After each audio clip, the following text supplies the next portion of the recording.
Hello दोस्तों, Radhya academy के YouTube channel पर मैं सिपिल नेमा आपका बहुत बहुत स्वागत करता हूं।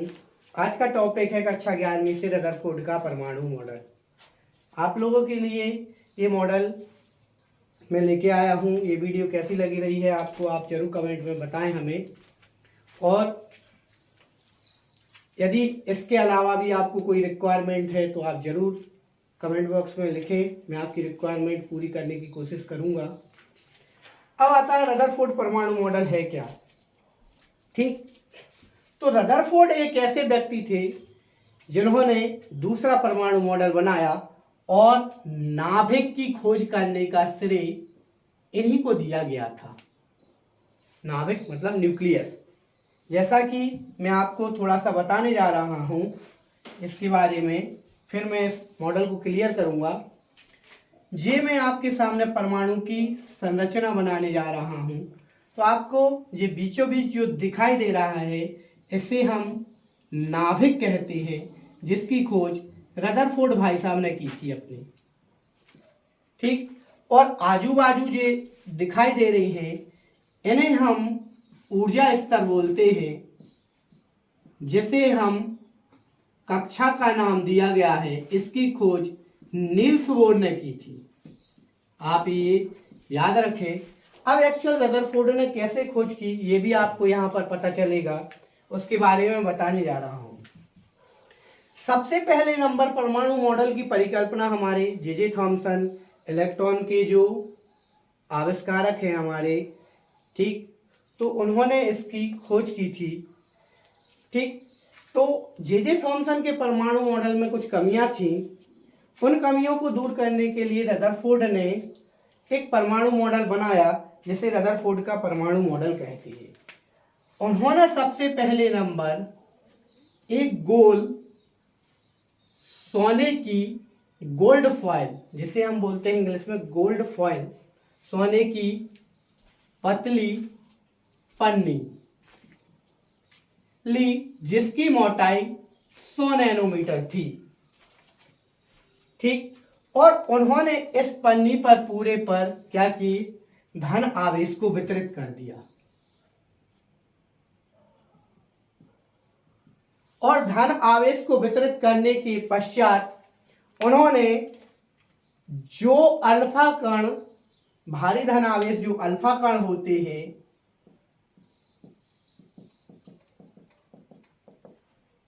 जिसकी बौछार से जे थॉमसन का परमाणु मॉडल टूट गया था, उसी की बौछार इस पर की।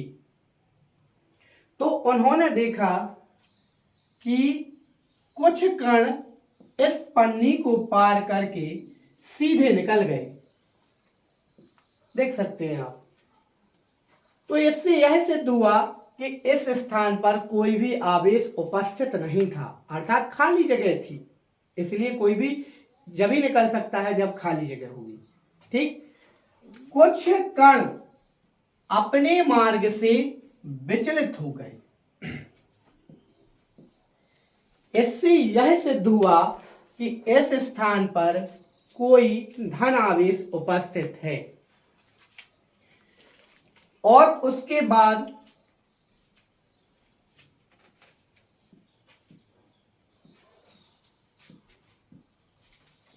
दस हजार या 20,000 में से कोई एक कण ऐसे था जो जिस मार्ग से गया उसी मार्ग में यह वापस आ गया। इससे यह सिद्ध होता है कि किसी भी परमाणु का संपूर्ण धन आवेश उसके केंद्र में विद्यमान होता है, जिसे हम नाभिक कहते हैं। इसलिए नाभिक की खोज करने का श्रेय रदरफोर्ड को जाता है, और यही रदरफोर्ड का परमाणु मॉडल था। आपको आई होप सो ये क्लियर हो गया होगा परमाणु मॉडल क्या बनाया था उन्होंने। लेकिन इस परमाणु मॉडल की भी कुछ कमियां थी। ये परमाणु मॉडल जो था, पहली कमी इसकी ये थी कि यह हाइड्रोजन स्पेक्ट्रम की को व्याख्या नहीं कर सकता, एक्सप्लेन नहीं कर सकता था यह हाइड्रोजन स्पेक्ट्रम को।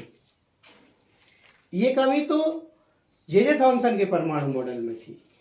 दूसरी चीज, यह मॉडल जो था हाइड्रोजन स्पेक्ट्रम के साथ साथ जब कोई भी, आप यहां पर देख सकते हैं, मैं आपको बताने जा रहा हूं, जब कोई भी धनावेशित कण किसी भी परमाणु की कक्षा में घूमता है या नाभिक के चारों ओर चक्कर लगाता है, तो यह कण घूमते घूमता जाता है और अपनी ऊर्जा, क्योंकि यहां से घूमेगा, ऊर्जा क्या करेगा, यहां तक पहुंचेगा तो कुछ भाग इसकी इमिट कर देगा, बाहर निकाल देगा, और इसका पथ धीरे धीरे क्या होता जाता है, छोटा होता जाता है, और एक स्थिति ऐसी आती है यह कण इसके साथ पास जाता है और नाभिक से जाकर टकरा जाता है और ये नाभिक टूट जाता है, जिससे यह मॉडल भी क्या हुआ, टूट गया।